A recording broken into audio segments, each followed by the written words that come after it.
Jeeps, Shermans, Hellcats, and more. These are the American machines that rolled, fought, and won World War II. From the front lines to the supply routes, every vehicle played its part in history. Let's begin with tanks. M2 light tank. Before the war fully erupted, the M2 served as the training ground for America's armored force. With its peculiar twin-turret design on early models, it was quickly outpaced by technology, but laid the mechanical foundation for the tanks that followed.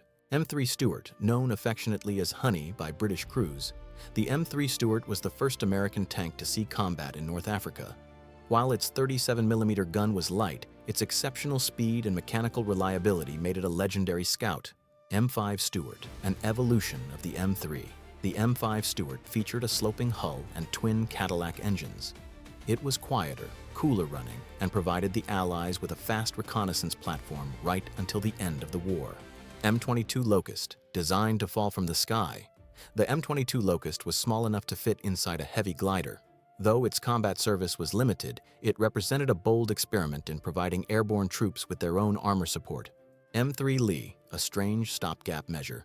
The M3 Lee mounted a 75mm gun in the hull and a 37mm gun in a turret. It had a high profile and limited traverse, but it brought crucial heavy firepower to the British 8th Army when they needed it most.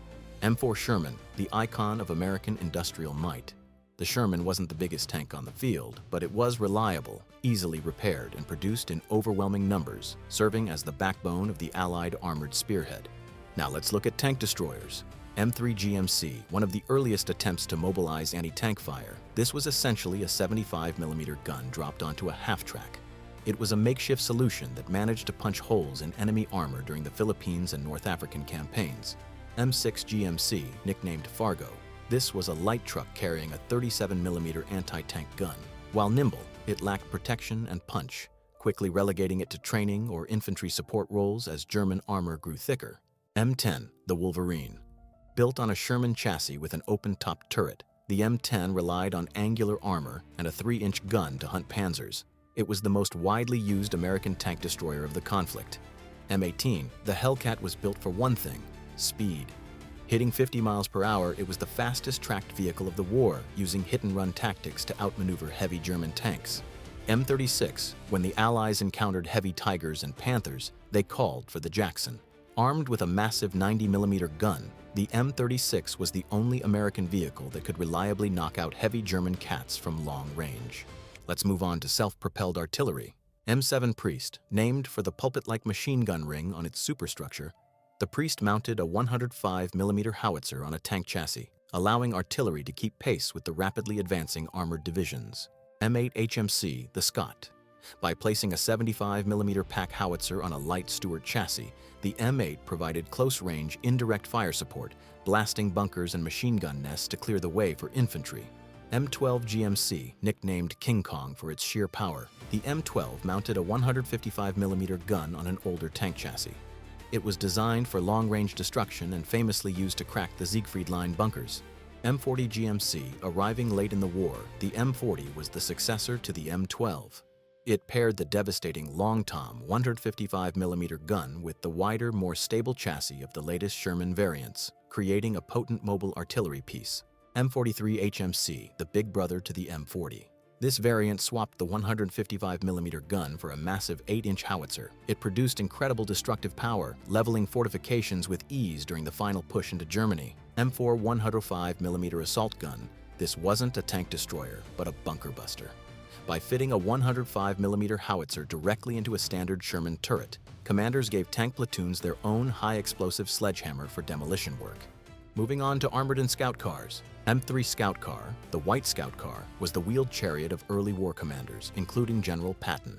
Armored, reliable, and bristling with machine guns, it served as a reconnaissance staple before being replaced by half-tracks. M8 Greyhound, fast, quiet, and deadly to infantry. The Greyhound was a 6x6 armored car that served as the eyes and ears of the cavalry, racing ahead of columns to spot the enemy before vanishing. M20, essentially a Greyhound without the turret, the M20 served as an armored utility car. It ferried commanders, carried cargo, and moved troops quickly through dangerous territory under the protection of light armor. Moving on to half-tracks. M2 half-track, shorter than its famous cousin, the M2 was designed primarily as an artillery prime mover. It hauled guns and ammunition, ensuring the big batteries could move through mud that would trap a standard truck. M3 Halftrack, the definitive armored personnel carrier of the war.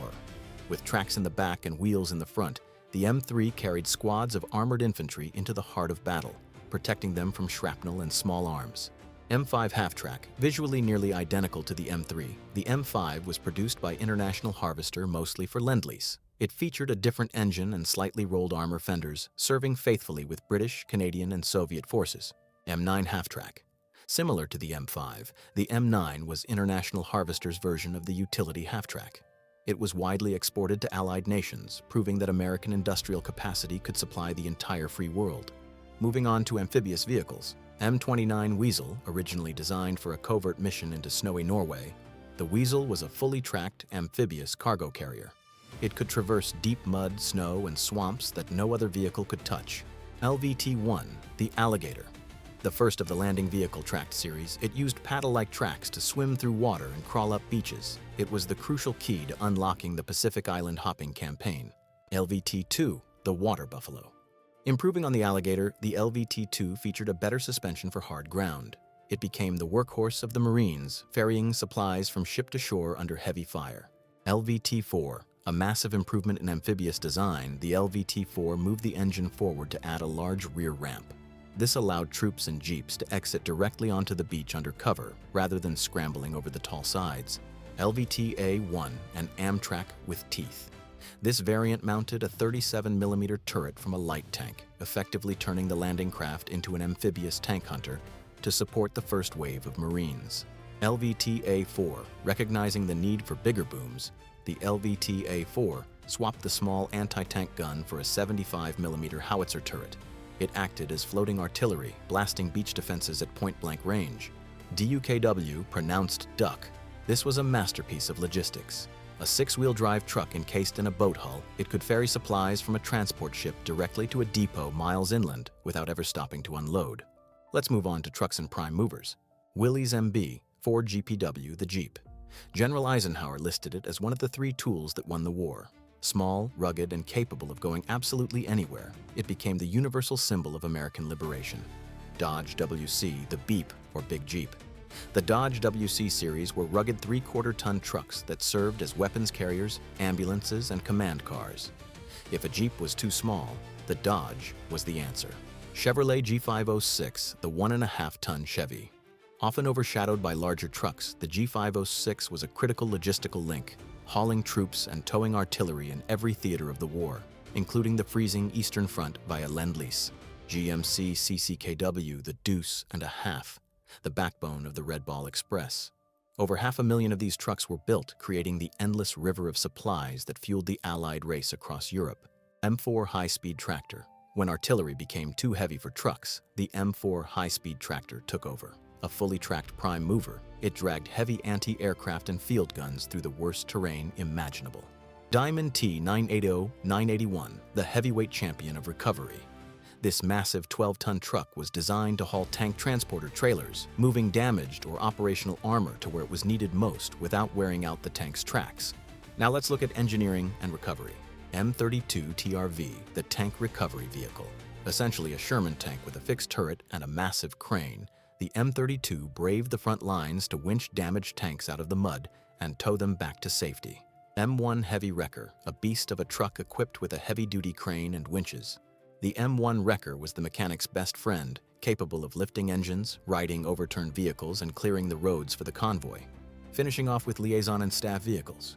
Harley-Davidson WLA, the Liberator.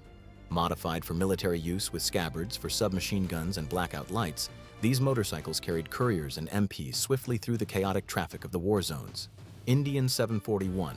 While Harley took the spotlight, the Indian 741 was a vital player. Smaller and lighter, thousands were produced, with many sent to British and Commonwealth forces to keep the lines of communication open. Ford Staff Car, based on the standard civilian sedan, the Ford Staff Car offered high-ranking officers a relatively comfortable, albeit unarmored ride between headquarters, painted in drab olive to blend in with the war. Chevrolet Staff Car, the rival to the Ford, the Chevy Staff Car was a militarized version of the Master Deluxe. It ferried generals and VIPs across safe zones, serving as a reminder of civilian life amidst the machinery of war.